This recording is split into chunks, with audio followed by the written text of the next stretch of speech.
Hi, everyone. This is Amanda Bowe speaking from NASTAD. Thank you for joining us for today's webinar, which is part 1 of 3 in a series related to ADAP and clinical quality management. We are joined today by Kevin Garrett from the Center for Quality Improvement and Innovation, who will be leading these presentations in collaboration with us here at NASTAD. So with that, I will pass the baton to Kevin. Thanks so much. Thanks, Amanda. Hi, everybody. So welcome. And as Amanda mentioned, this is session 1 of 3 sessions that we're putting together for you. Today, we're going to talk a little bit about the more prescriptive aspects of what clinical quality management is. As you may or may not know, in 2015, specifically November 2015, HAB came out with something called PCN 1502, which is a policy clarification notice. And it was a very welcome document, I think, because it really kind of defined what had been talked about since reauthorization in 2009 about what clinical quality management really is. So it gave parameters for 3 different aspects of that, and we're going to go over those aspects and then how it relates to your ADAP programs. One thing, and you can take a look at this as I just go through some ground rules. First and foremost, don't put us on hold. There may be a time when we want to take people off mute. If your hold button has music associated with it, it really drowns out the call and the speaker. And we've unfortunately had lessons learned from years ago that we've actually had to stop webinars because of that. So if you could not put us on hold, it would be greatly appreciated. You always have the option of leaving and coming back in if you have to attend to something. So if you leave, you're not shut out. You can come back in. The other thing is, and I want to stress this, we really want this to be as interactive as possible. If you have questions, please type them in the chat room. We will do our best to answer them immediately. If we can't, or if we miss it, I always save the chat. And I think in this case, you could basically mention to Mahalit or Amanda that, you had a question, we missed it, here's my question, and then one of us can answer it, and I'm sure Mahalit or Amanda can answer it. So I hope everybody understands that. If you see the chat window at the bottom, that's where you type in your question. It'll go out to everyone. And again, one of the things I also want to stress is the fact that if you're thinking of what you're thinking, chances are someone else might be too. So take that leap, type the question out. If we need further clarification, I'll unmute you and we can talk. But I'm a really big believer in, there are just no stupid questions whatsoever, just things that are left unsaid, which is kind of unfortunate. So that being said, and I hope you looked over the learning objectives, we're going to start. And again, just to kind of set the stage for this, I don't like reading from slides. To me, that's kind of lecturing. But one of the things that I always stress in this definition that's taken right from the PCN is that quality improvement is a response to your data, okay? The PCN prescribes exactly what these programs should look like, what you should be doing with your data, and we'll get into that. But I think it's really important to understand that this all revolves around data, okay? Because if you don't know what your data is telling you, you have no prayer of improvement. So, in general, again, this is all mostly from the PCN, I kind of interpret it, but quality management really is, it's not just, a bunch of people in a room on a quarterly basis and talking about things, but it's a mindset, all right? It's an organizational commitment to wanting to do something more than what you're doing now and then what you're doing in the future, all right? Quality management gives structure. It generates ideas. it becomes its own gestalt, if you will. You know, the Quality Management Committee, and some of you may be a Quality Management Committee of one or two, but when you put people together, when you put them in teams and you have them working together, it's not only the ideas that are generated, but time and time again, we can see that teams usually outperform individuals, and that's kind of what we're striving for. Oh, and one other thing I wanted to mention from this is that quality management is very much a top-down thing.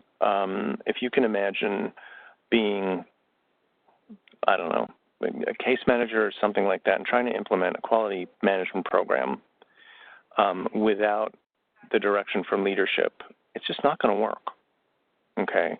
There's going to be so many roadblocks for you. You're just going to get frustrated, clap your hands together, and just be done with it. So again, back to the organizational commitment, it is really important that this becomes a mindset for everybody.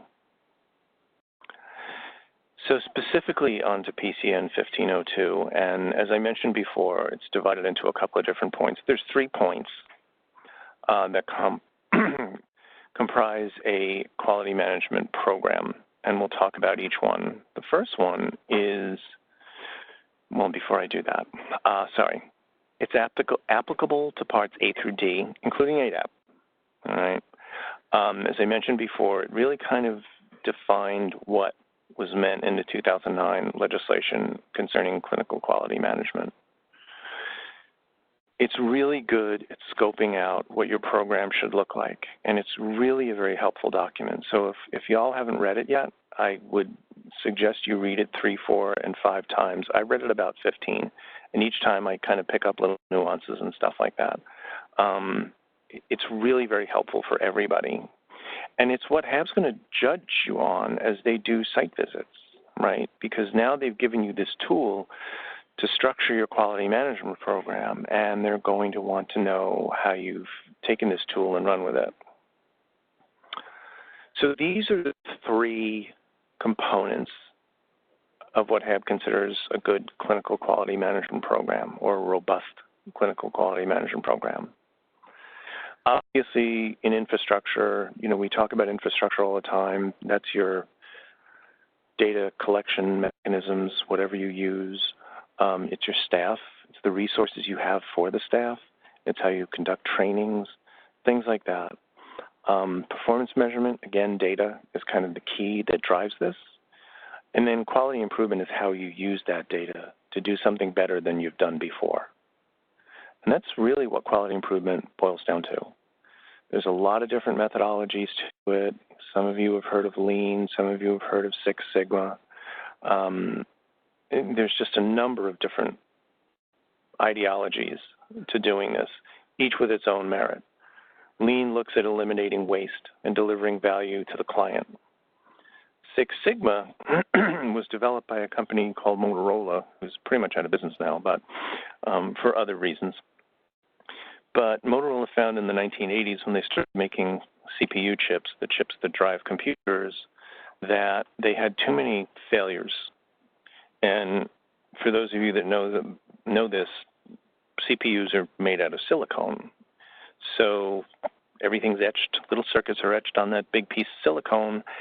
And if you have 10 or 12 failures per 5-inch piece of silicone, it's a lot of money. So Six Sigma actually means that you will have 3 rejections in over 1 million copies of something, which is pretty impressive. And that was developed by statisticians and engineers at Motorola. So, infrastructure. We'll delve into this a little more deeply. So the quality committee, which is part of your infrastructure, is kind of the backbone of your efforts, right? It should be, excuse me, it should consist of folks from across the agency. It should be an interdisciplinary team. The program should be evaluated annually because you want to know how your overall quality management program is doing, and it's your quality management committee that usually does that, right? Your quality management committee sets the tone for the improvements going forward. They may organize ad hoc committees. They may organize standing committees, quality improvement committees.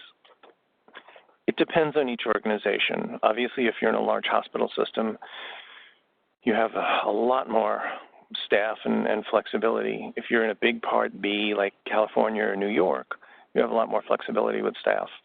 If you're in a low-incidence state, one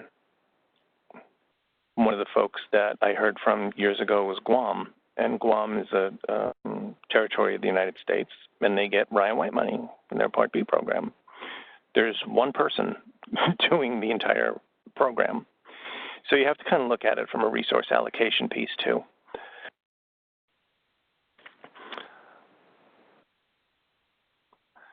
So performance measurement. One of the things that I said at the beginning is that you really can improve what you measure. You really can improve what you don't measure, right? That's why data is so important. HAB has developed over the years numerous measures for the Ryan White program. And a lot of those measures align with the national goals to end the epidemic. A lot of them are really just good clinical practice and also good system measures. One of the things that the PCN prescribes is that data needs to be collected at least quarterly, and it needs to be examined quarterly, okay? Again, that's the quality committee's job. Data should also be drilled down to look for health disparities. It should be drilled down to look for many things. You basically want to understand the demographics of your clientele.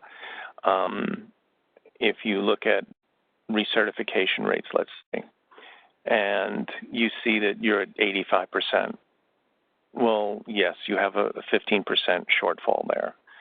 But what does that consist of? Is it clients that don't have transportation? Is it clients that are elderly? If you don't know that, you should.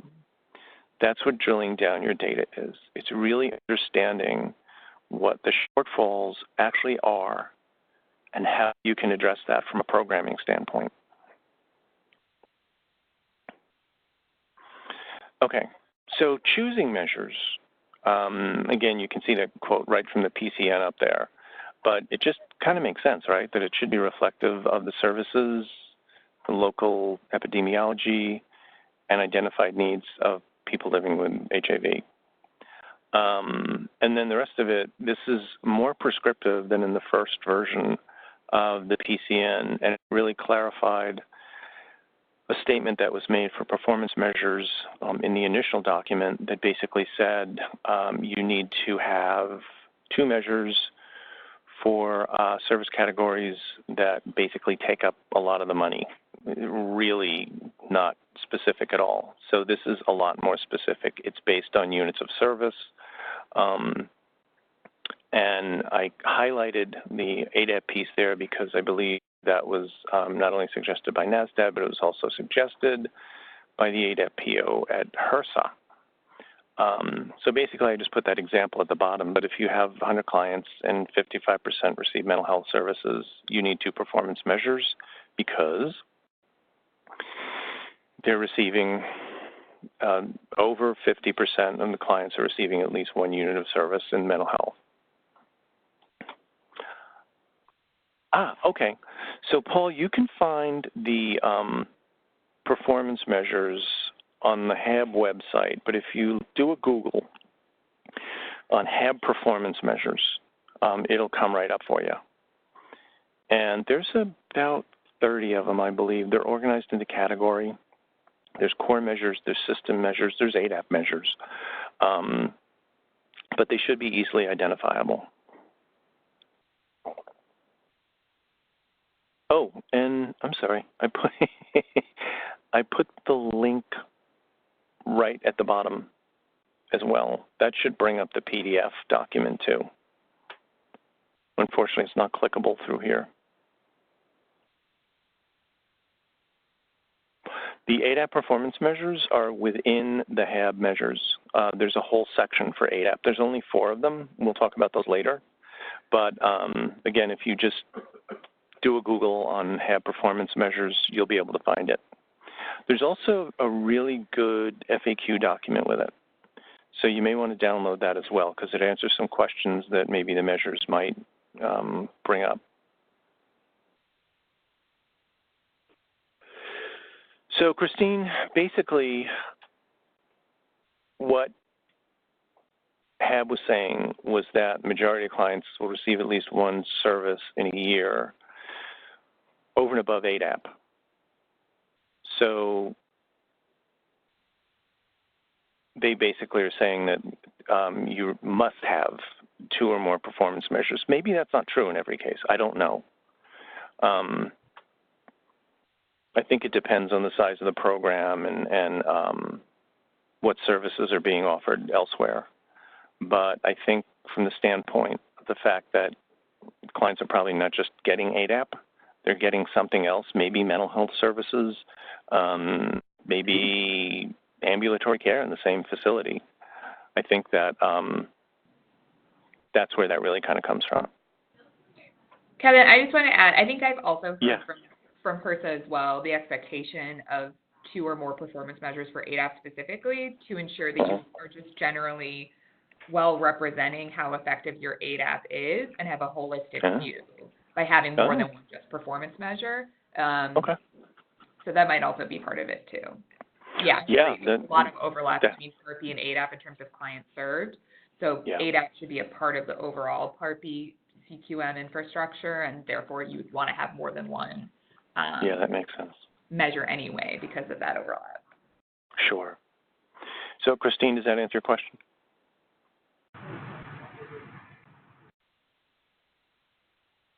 I'll wait until you type.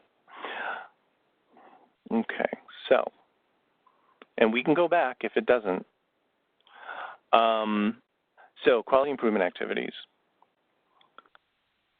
It is now codified that this is something that needs to be done.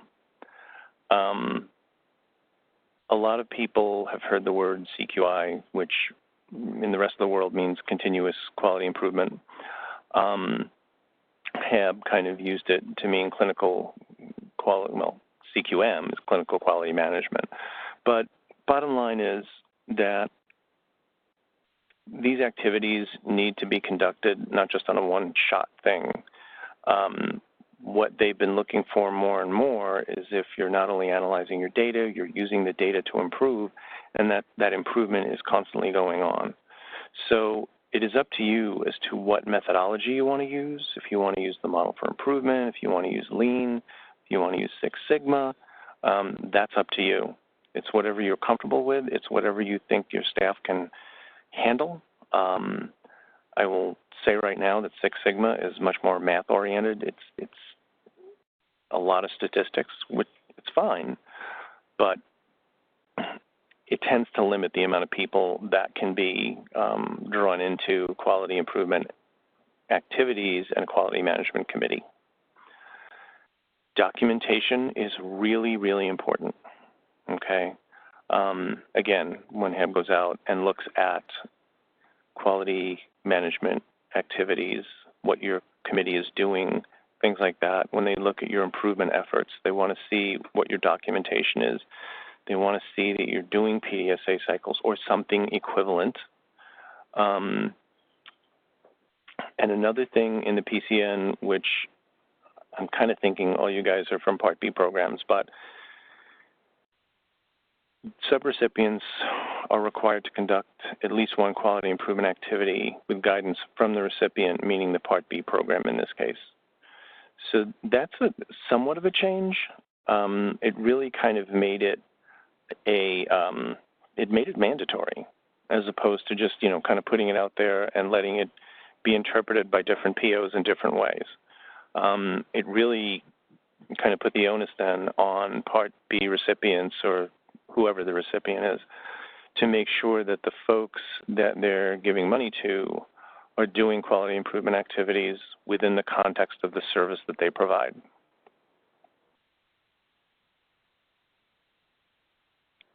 Okay.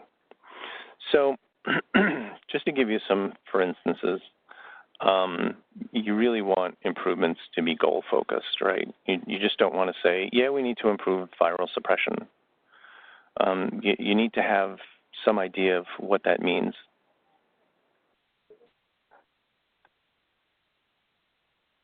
I'm sorry, I'm just stopping to read Christine's. So there's the things.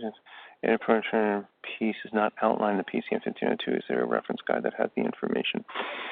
So interesting enough, no. I think if you're looking for qualification of that last statement, no. I can try and get you something more. NASDAD and I can work on that. I thought it was pretty interesting when the ADAP PO came back with that too, but I know it's not in the PCN, but there might be some other area that it's in. It might be in the FAQ document. I'd have to check that. I haven't read that in a while. So we can definitely get back to you on that. So improvements, again, are goal-focused. You can see the examples that I used there. They should have a time frame. And for those of you that are going to come to the third webinar of this, we will talk a lot more about this when we talk about the model for improvement. One of the things that I want to stress before I get off this slide, though, is that you want to be as specific as possible. You don't want to be so aggressive that you're setting goals for yourself that you can't meet. If your viral suppression rate, or let's say your recertification rate is at 50%, you're not going to get to 95% within 30 days unless there's some major flaw in your system that you've identified and you know you can fix short term.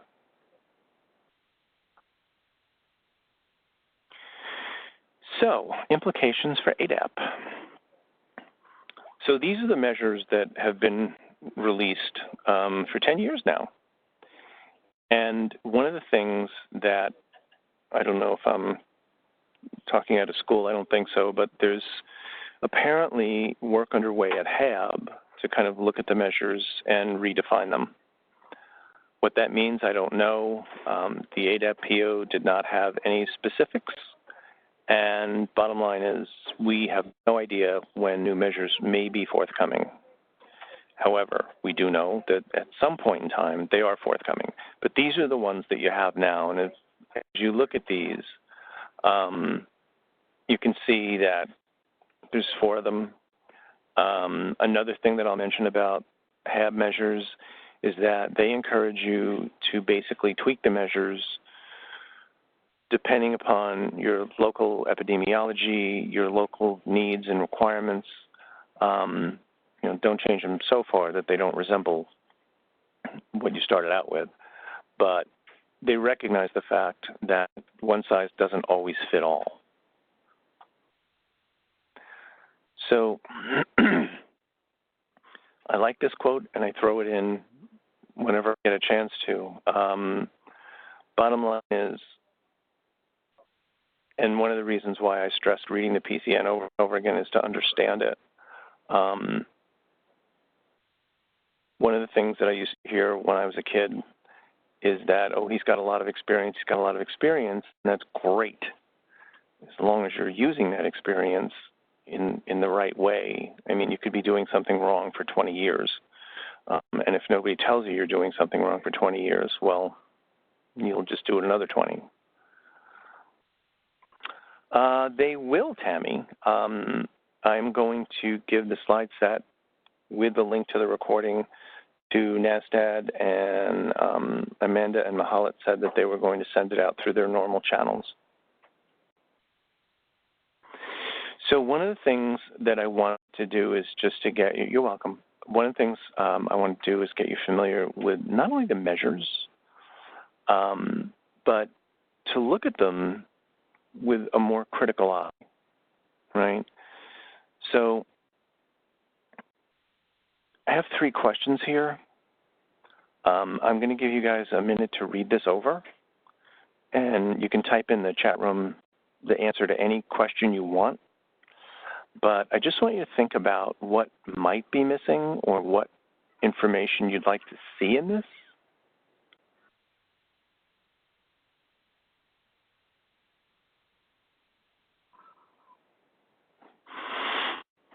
Don't be shy. Type away.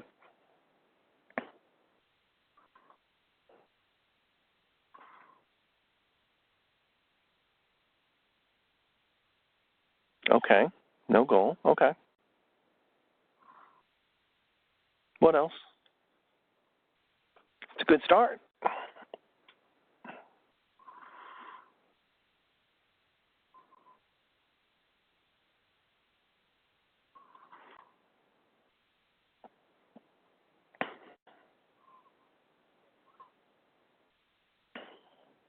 Anybody else?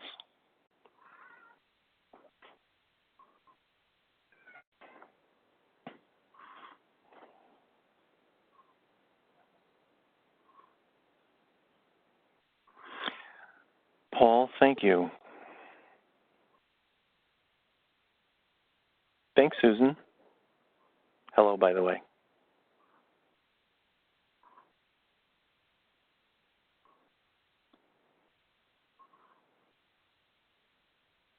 So this was kind of a trick question because once you guys download the HAB measures and you look at the ADAP measure, it does say who should be included in the numerator and the denominator. But Paul, you actually hit the nail on the head when I was writing this. Complete application is not defined. I don't know if it varies from state to state. I don't know if there's minimum things that ADAP requires. I don't know if there's things that other states add in as a requirement. But it is vague, right? And then to speak to what Susan typed in, and also Lainey, you can put over income, not percentage. Okay, good. So for those of you that didn't see what Susan typed in, she also typed in over income, not positive, not a resident of our state. Those are exclusions, right? Those are sometimes in the HAB measures and sometimes not. And also, those exclusions can vary state to state.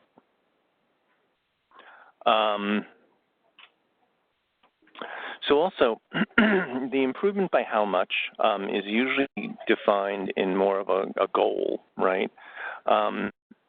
Not always in the measure, but you can put it in the measure. Because, again, if you're going to tweak this for your state, you could say instead of percent of ADAP applications, 95% of ADAP applications approved or denied.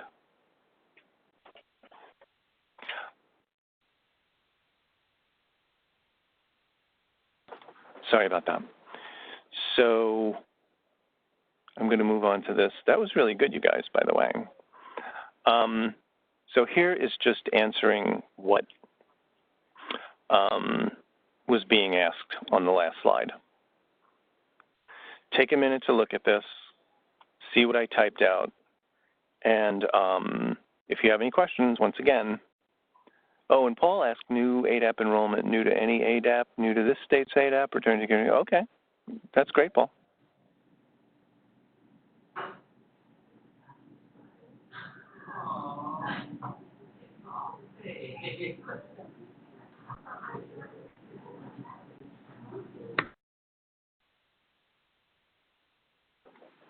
Any questions?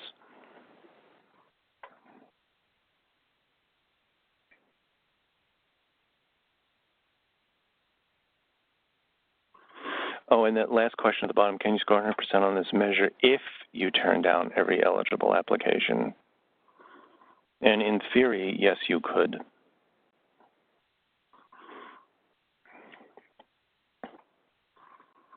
Does everybody see this?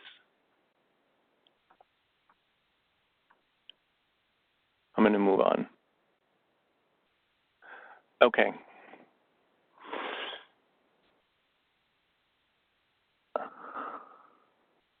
Oh, okay. So that's a good question, Tammy. There really is no answer for that.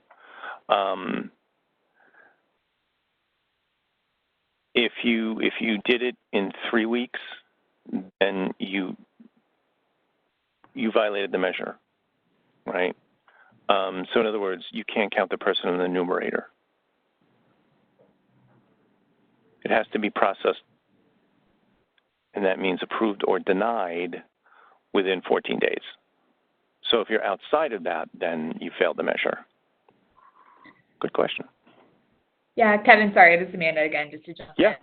Go ahead. The thing that I would emphasize in the purpose of this measure is that a decision just needs to be made expeditiously. We just don't want to leave clients in this limbo of not knowing one way or another if they're eligible for ADAP.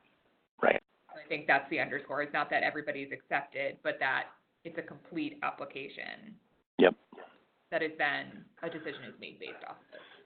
So, go ahead. And I was just going to say, I see some other answers coming in that you and I can, divide and conquer. So the one that I'm unsure of myself is 14. Is it 14 work days or weekdays? My understanding has always been that it is working days. Yeah. You would assume that, but again, Dennis, you make a good point that it's not clear, is it? Yeah, and for Paul, it is once it is a complete application.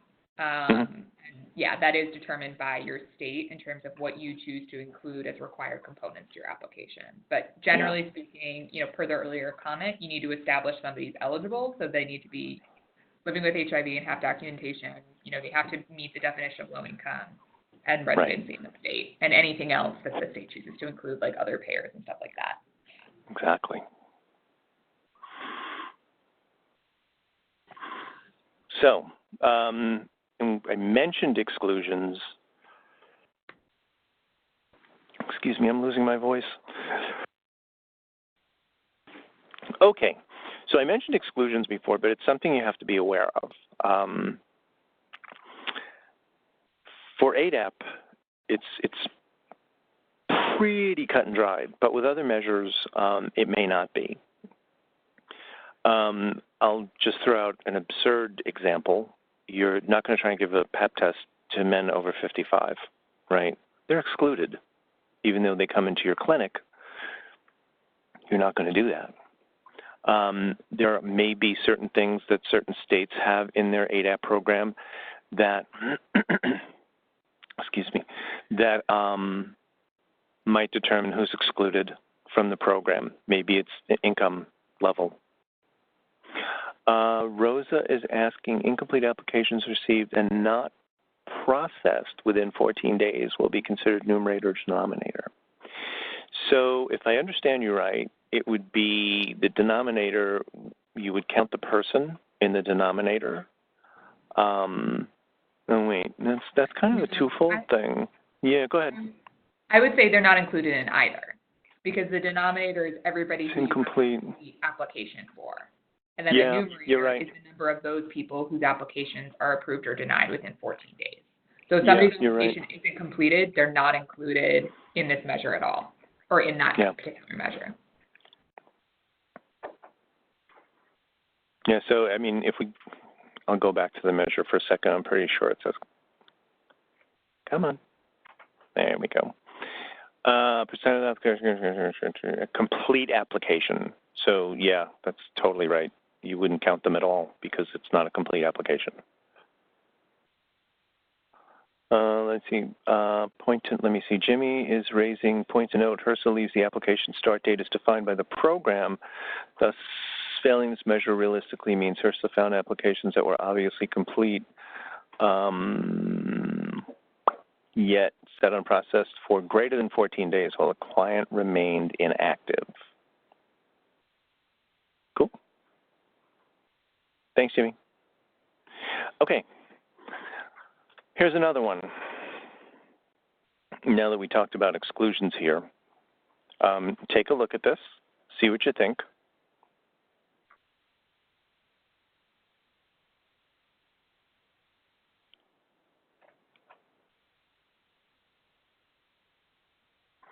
And then you can start typing in the chat room with your answers.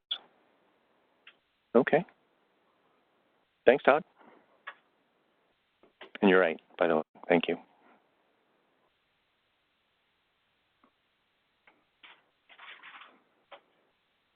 Good point, Paul. Thanks.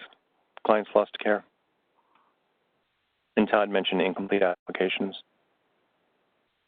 Anybody else?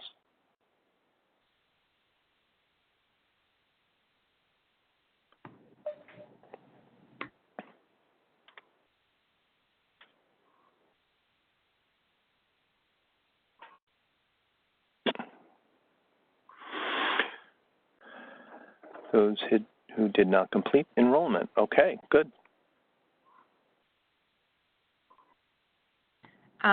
I would also add, Kevin, people who were enrolled at the last 6 months of the year. Which I think is just what Susan was getting to. Sorry, I'm jumping all over the place. No, that's fine. That's what we want. Clients who passed away. Thanks, Hannah.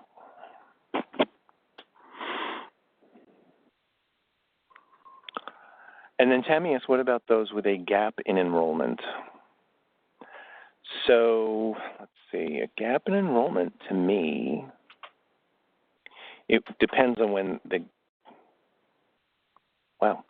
it depends on when the gap is, but they may fail to measure or not be measured at all. Yeah, I think it depends on what she means by what's gap in enrollment. Yeah, Does that mean exactly. Is no longer eligible for the program? Does that mean, they What does that mean? I think, Tammy, you're talking about it from a time standpoint. Yes? Oh, they have other insurance. Okay, good. Oh, yeah. Susan, well, yeah, and then Susan saying moved out of jurisdiction. Another good one. Okay, so Tammy clarified and said their next enrollment. So if there's a gap, then they failed the measure. Yeah. Then they weren't recertified on time, and they would be included in the denominator. Yep. Okay. So let's go here. I'm just going to put this one up here. If there's a doctor in the house, I just put this one here because obviously it's one of the measures. Read it over for a second. If you can see an exclusion.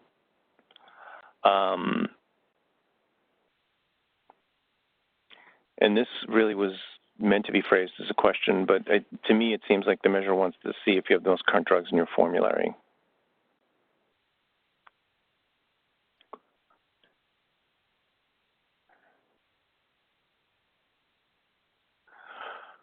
That's true, Paul, it does, yes. Paul types in, excludes newly approved drugs not in the guidelines.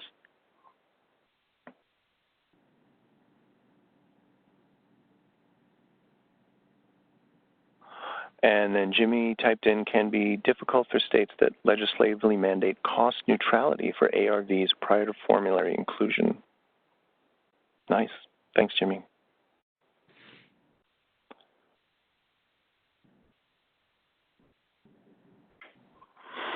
Anybody else before I move on? And Christopher just typed in a new class, rarely happens. It's true. Okay. Approved. Oh, okay.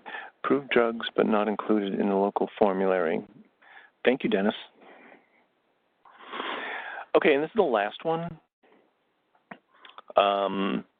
Again, take a look at it, see what you think, type in what you think.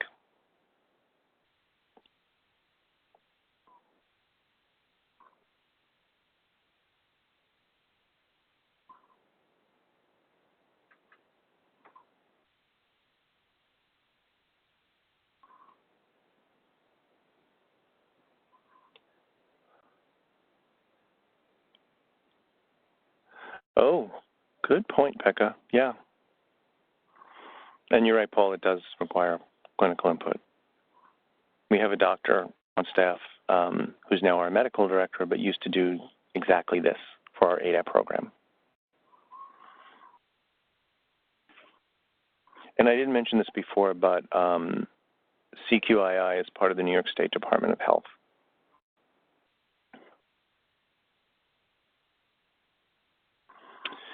So basically, it seems like you guys have a really good handle on, oh, wait, Tammy said not having a clinical pharmacist to review regimens prescribed. Very good.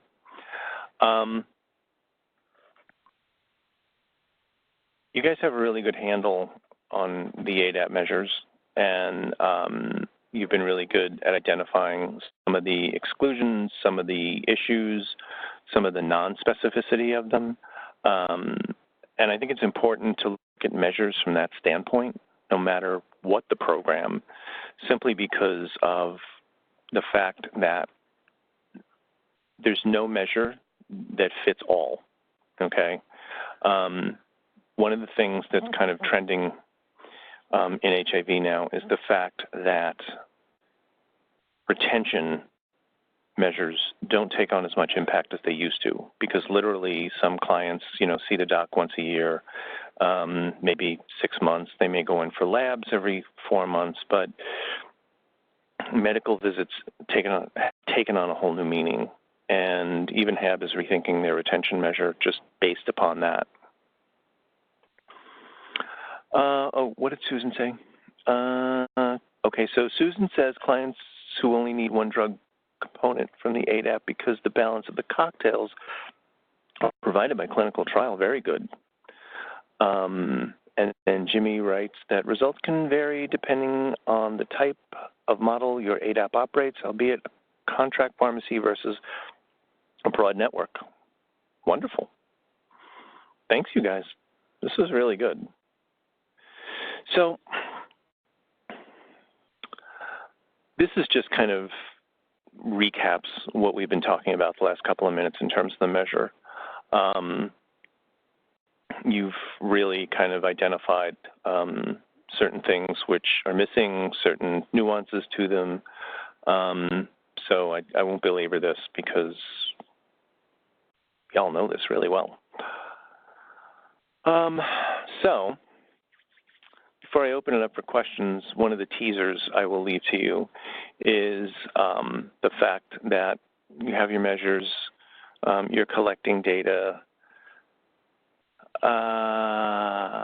So, Paul, I don't have any knowledge of that, but maybe Amanda or Mahalit might. I haven't heard anything specifically under the types of updates they're planning to make to the ADAP performance measures, and whether or not one would specifically reflect insurance. I would note that the ones that exist now, at least in theory, are applicable to insured versus uninsured. For example, people still need to be recertified regardless of what program under ADAP they're under. So whether or not they'll have a specific one, I don't know. But that's a good question, and we'll try to potentially get some information if we can, if there's any previews that should come our way from HRSA at all before it's released formally. Yeah.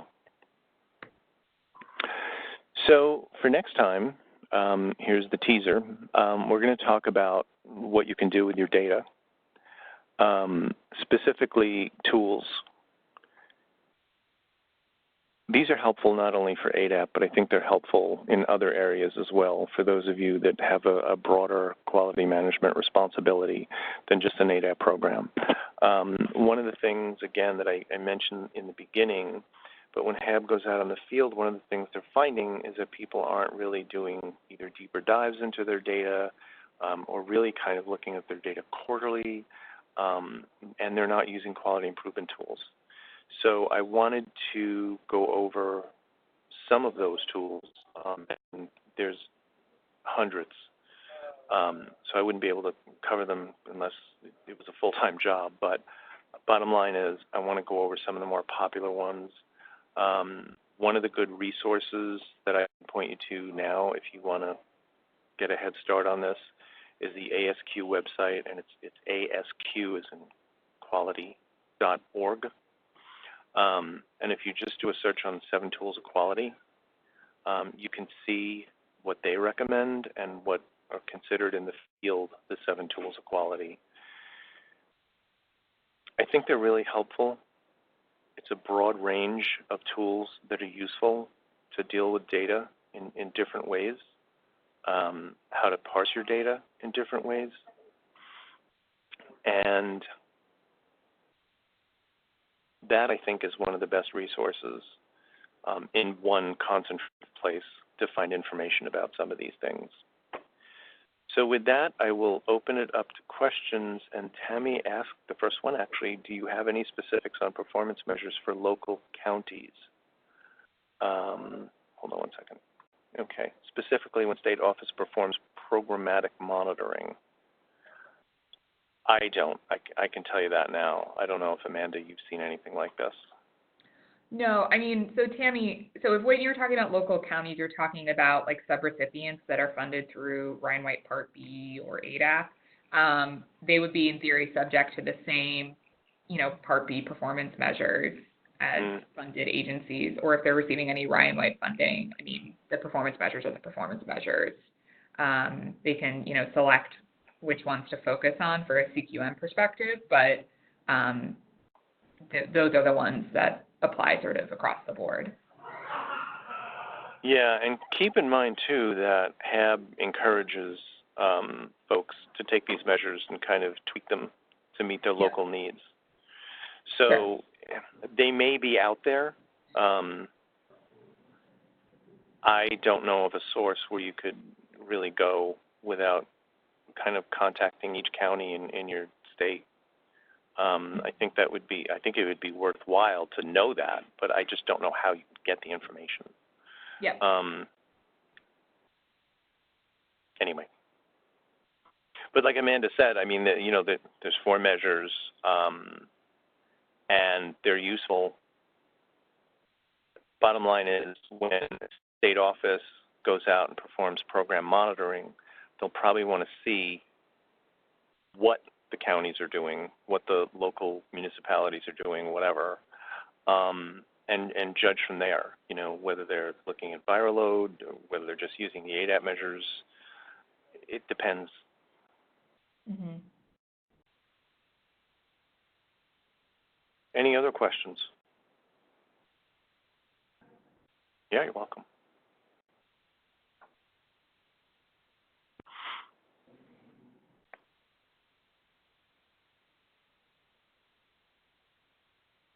The date for session 3 is hopefully on, what did we say, Amanda, the 29th? Mm-hmm. Yep. Okay, 29th.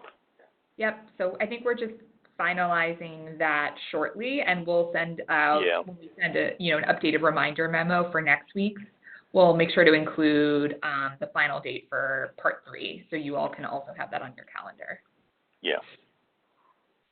There's an approval process that we have to go through with HAB, and they hold us to it, which, as they should. So it may affect that date, but right now that's what we tentatively have set.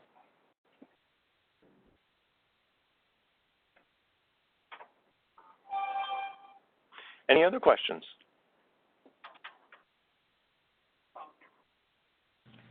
Sorry if I missed it, Kevin. This is Mahalit, but I just wanted to remind everyone, session 2 will be next Tuesday, same time, same place, so July 16th at 3 p.m. Eastern Time. Yes, thank you. We didn't mention the time. Thank you. Thank you.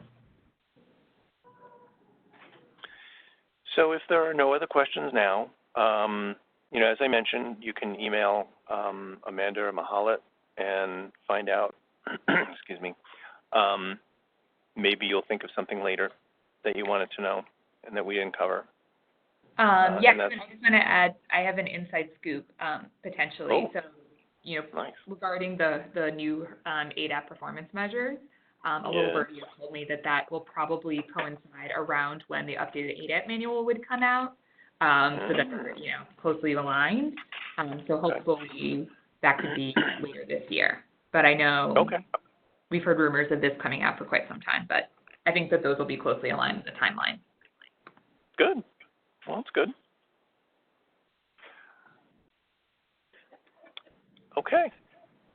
Well, thank you, everybody. It's been a pleasure. Nice job, by the way, on the measures. You guys did really good. And we will see you next week. All right. Thanks so much to everyone for joining us this afternoon, and thank you again to Kevin for guest presenting for us. This has been really helpful. Good. I'm glad. Thanks. All right. Take care, everybody. All right. Thanks, everyone. And we will be out soon with the slides. Yes. Okay. Bye-bye.